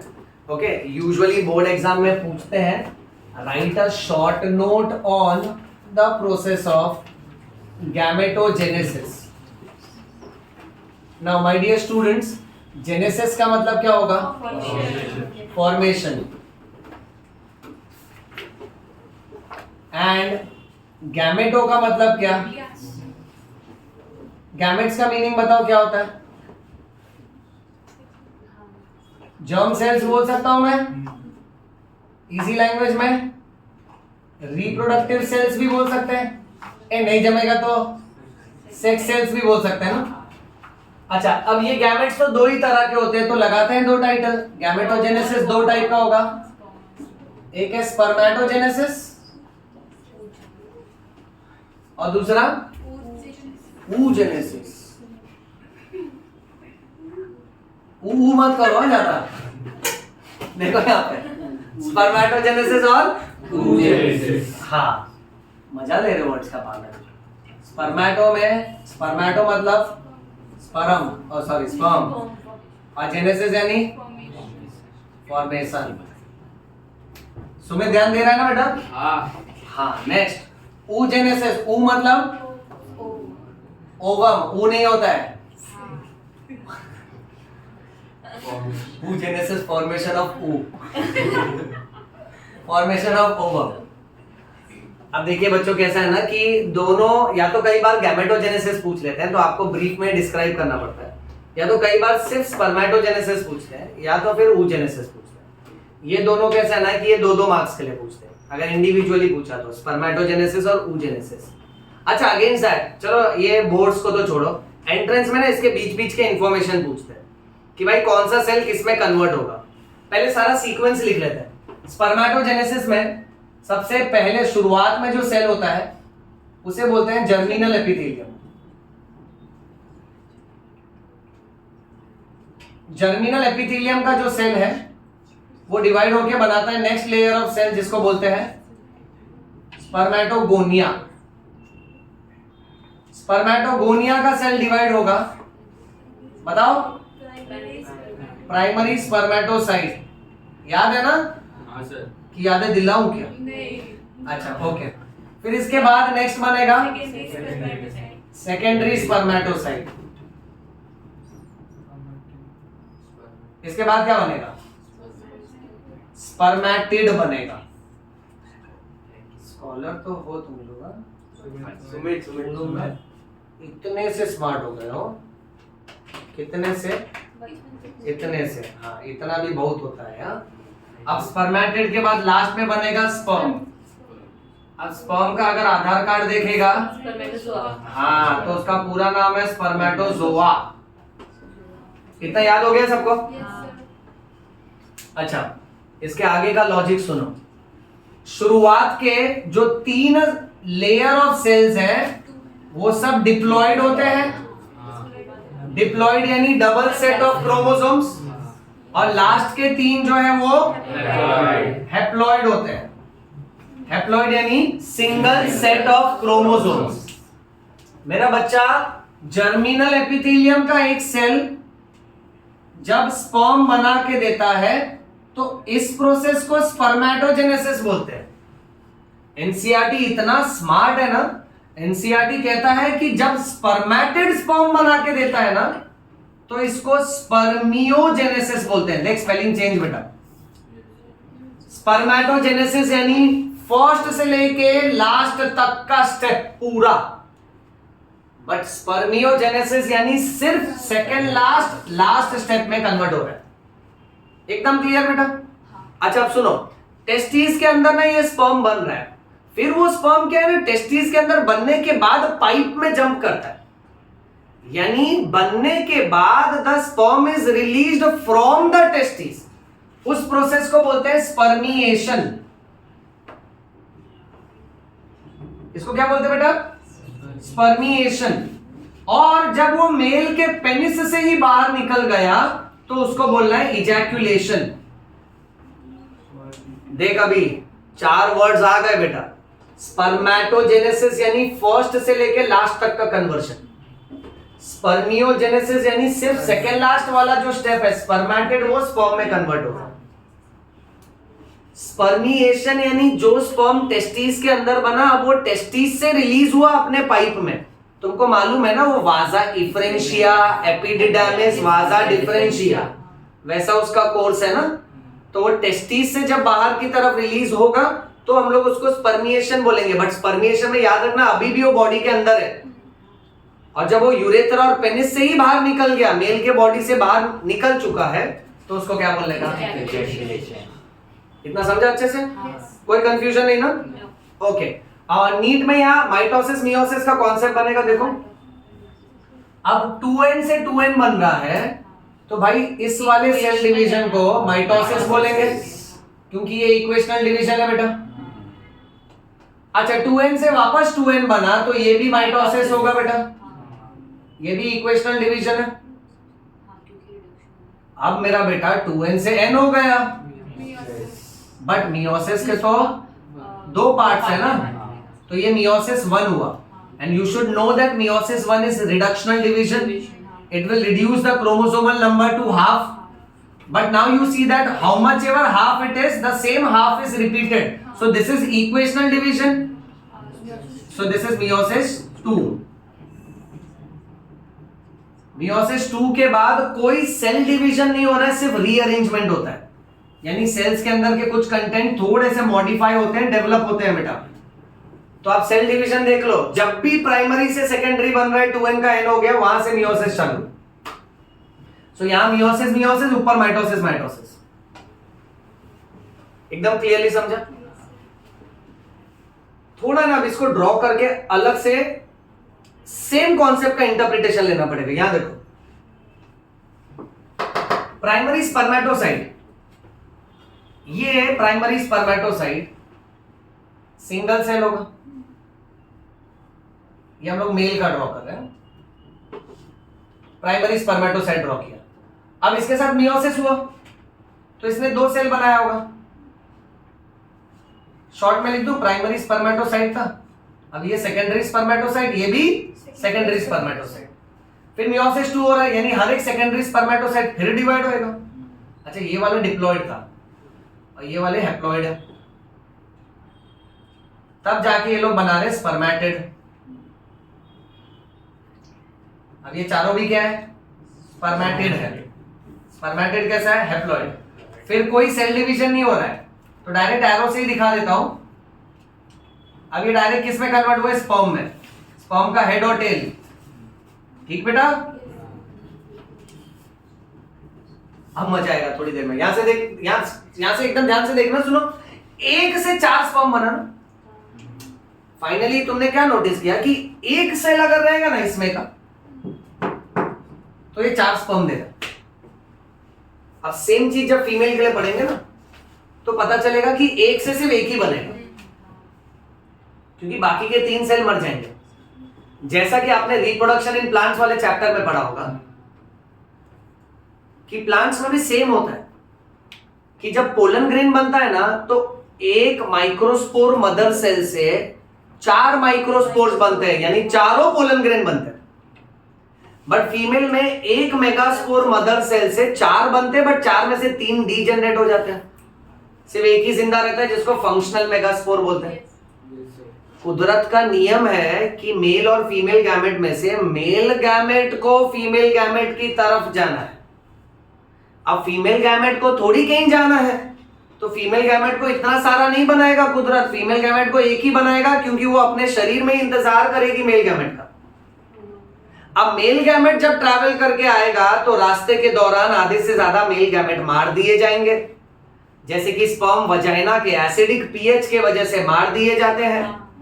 जैसे कि पोलन ग्रेन जब उड़ के जाते हैं हवा के माध्यम से, तो आधे बहुत पोलन ग्रेन इधर उधर गिर जाते हैं, आधे डिस्ट्रॉय हो जाते हैं। तो जब मेल गैमेट ट्रांसपोर्ट होता है फीमेल गैमेट की तरफ, तो आधे से ज्यादा मेल गैमेट्स या तो डिस्ट्रॉय हो सकते हैं या तो वेस्ट हो सकते हैं। इसलिए कुदरत फर्टिलाइजेशन की संभावना को बढ़ाने के लिए हमेशा मेल गैमेट को बहुत सारा बनाता है। जैसे कि स्पर्म्स 200 से 300 मिलियंस नॉर्मल होते हैं, बट फीमेल गैमेट को क्यों मिलियन में बनाने का? उसको थोड़ी कहीं जाना है, उसको तो उधर ही रहना है, तो एक जिंदा रहेगा, उधर वेट करेगा। You understand this logic? जहां पे बॉटनी पेपर 1, जूलॉजी पेपर 2 से कनेक्ट होता है बेटा। सो अब यहां पर हम लोग उसी तरह का पैटर्न देखेंगे, सब कुछ सेम चलेगा, खाली है ना वर्ड्स थोड़े चेंज हो जाएंगे बेटा। Everybody look here carefully. अब वहां जर्मिनल एपिथेलियम था, सेम लेवल पे ही लिखता हूं, सेम स्टाइल में। सो फीमेल में भी सेम चल रहा है, जर्मिनल एपिथेलियम। मन में थोड़ा डायग्राम भी सोचते जाने का, ये पूरा ना वो टेस्टिस का कट सेक्शन वाला डायग्राम था, ठीक है, कि ये पहला सेल जर्मिनल एपिथेलियम, फिर spermatogonia, primary spermatocyte, secondary spermatocyte, spermatid, और फिर स्पर्म बने। अच्छा, फीमेल का पूरा डायग्राम अभी अभी हम लोग ने बनाया था, यहाँ जर्मिनल एपिथेलियम है, राइट। अब यहां से oogonia बनेगा, oogonia के बाद अंदर प्राइमरी oocyte, सेकेंडरी oocyte, देखते जाना। जैसे वहां स्पर्मेटोगोनिया है, यहां बनेगा oogonia। जैसे वहां प्राइमरी स्पर्मेटोसाइट है, यहां पर बनेगा प्राइमरी oocyte। फिर ये डिवाइड होकर बनाएगा सेकेंडरी oocyte। सेकेंडरी oocyte के बाद ootyd बनता है, जैसे स्पर्मेटिड है, और फिर फाइनली ओवम बनता है। ओवम का ही दूसरा नाम है एग्जिट। देखो आप देख सकते हो, मैंने जानबूझ के ऐसे लिखा ताकि क्या है कि आपको ज्यादा रटना नहीं पड़ेगा, आपको समझेगा उधर स्पर्मेटो है, यहां ऊ लग रहा है। ओके, पैटर्न सेम, ये डिप्लॉयड है, ये भी डिप्लॉयड है, ये भी डिप्लॉयड, प्राइमरी तक सब डिप्लॉयड होते हैं, याद हो गया ना अभी तक। और फिर सबके सब हैप्लॉयड होंगे। Cell division same carry on करते हैं, यहां से यहां बना तो माइटोसिस, डिप्लॉयड से डिप्लॉयड बना वापस माइटोसिस, डिप्लॉयड से हैप्लॉयड बना मियोसिस 1, हैप्लॉयड से हैप्लॉयड बना मियोसिस 2, फिर हैप्लॉयड से हैप्लॉयड रीअरेंजमेंट। ये देख, अभी बोर्ड एग्जाम में अगर ऐसा फालतू क्वेश्चन आएगा तो तेरे को कम से कम आधा पेज तो भर देने का। ये सबको है ना सेंटेंसेस में लिखने का कि spermatogenesis is the process of formation of sperm inside the male body. That is first point. Second point, there are group of cells which are cuboidal epithelium, it is called as germinal epithelium, it is diploid. फिर देखो, germinal epithelium undergoes mitosis so as to form the next layer of cell called as spermatogonia. मतलब ऐसे sentence framing खुद से करना, नहीं तो biology में हर चीज रटने जाओगे पागल हो जाओगे। मेन टर्म्स पढ़ लेने का कि हाँ ये वर्ड्स हैं, फिर उन वर्ड में स्टोरी बनाते जाने का, उसका स्टोरी के किरदार आपको पता होने चाहिए। ओके, अच्छा, तो यहां अभी सेल डिवीजन का पॉइंट भी हो गया। अब बच्चों इस तरीके से सोचो, फीमेल के बॉडी में यहां प्राइमरी के बाजू में ही रखता हूं, ये देखो, ये जो सेल है ये है प्राइमरी oocyte, और ये प्राइमरी oocyte डिप्लॉयड है, ठीक है। अब इसका मियोसिस 1 होगा तो ये दो सेल बनाएगा, जैसे वहां सेकेंडरी स्पर्मेटोसाइट बन रहा था, ये सेकेंडरी oocyte बनाएगा, ये वाला सेल। अच्छा, दोनों कैसे होंगे? हैप्लॉयड होंगे। अब होता ऐसा है कि जब सेकेंडरी oocyte बनता है ना, तो मेल्स में कैसे इक्वल साइज के सेल बनते हैं, और फीमेल में एक सेल बड़ा बनेगा, एक छोटा बनता है। इसको बोलते हैं फर्स्ट पोलर बॉडी। बहुत लोगों को ये पता ही नहीं होता कि ये क्या है, वो लोग सोचते हैं आउटसाइड सिलेबस क्वेश्चन है। ध्यान से सुनना, फर्स्ट पोलर बॉडी बना। अब इसका सेल डिवीजन वापस होगा, जैसे यहां एक में से वापस दो बने, तो यहां वापस से दो बनेंगे। ध्यान से देखना, एक जो मेन है ना वो ootyd है, वो आगे मैच्योर हो जाएगा, रीअरेंज हो जाएगा, और क्या बना देगा? ओवम। ओवम का दूसरा नाम एक्स है। बेटा स्टोरी सुनना एकदम ध्यान से। तो ये जो दूसरा सेल है ना, ये फिर से छोटा बनेगा, ये बनेगा सेकेंड पोलर बॉडी। ये देखा सबने? ओके, और ये जो पोलर बॉडी ऊपर था, ये वाला, ये वापस से डिवाइड होगा, तो ये और दो पोलर बॉडी बनाएगा। यानी जब ओवम बनता है तो ओवम के साथ तीन पोलर बॉडी बनता है। अब यहां क्या देख रहे हो? स्पर्म चारों जिंदा है, बट ओवम में क्या एक ही बना, बाकी तीन तो बचे कुचे हैं ना। जैसा कि बॉटनी में पढ़ा था कि मेगास्पोर मदर सेल 4 मेगास्पोर बनाता है, बट एक फंक्शनल मेगास्पोर रहता है, 3 डीजेनरेट हो जाते हैं। और सिंपल सी बात है ना, चारों को काहे के लिए जिंदा रखेगा कुदरत? काहे के लिए सबको नरिशमेंट देगा? इसको क्यों बड़ा करेगा? इसको थोड़ी कहीं जाना है। सो जब स्पर्म आएगा तो एक ही काफी है ना, उसके साथ कंबाइन हो जाएगा। इसीलिए फीमेल में देखना, फीमेल चाहे प्लांट हो या इंसान हो, गैमेट हमेशा एक ही बनता है फीमेल में, मेल में हमेशा बहुत सारे बनते हैं। अब पता है एक और एमसीक्यू है, नीट के लाइन पर ही बेस्ड है। एनसीईआरटी क्या किया मालूम है, इतना गहराई तक नहीं बताया। एक्चुअली में देखेंगे स्पर्म में 1 से 4 सेल बन रहे, चारों जिंदा है। यहाँ 1 से 1 ही बन रहा है, 3 मरे हुए हैं। इसको पोलर बॉडी बोलते हैं। पोलर बॉडी एक्चुअली में कितने बन रहे, 3, बट एनसीईआरटी देखो क्या किया। एनसीईआरटी के हिसाब से एमसीक्यू आएगा ना कि पोलर बॉडी कितना बनता है, तो मार्क करने का खाली 2। यानी एनसीईआरटी बोलता है ये एक पोलर बॉडी और ये एक पोलर बॉडी। ये अगर डिवाइड होगा तो ये और 2 बनाएगा। सो ऐसे फाइनली गिनोगे तो 3 है, बट एनसीईआरटी यही लेवल पे रोक दिया। तो आपको जब नीट में आएगा ना कि भाई फीमेल के ओवम बनने के टाइम पे कितने पोलर बॉडी बनते हैं, डायरेक्ट मार्क करना 2, क्योंकि एनसीईआरटी का फ्रेम उसी हिसाब से बात कर रहा है। ये समझा बेटा? Okay, so this is the process of oogenesis। इसका फोटो ले लीजिए, अभी स्टॉप करते हैं बेटा। अमन बंद कर दो।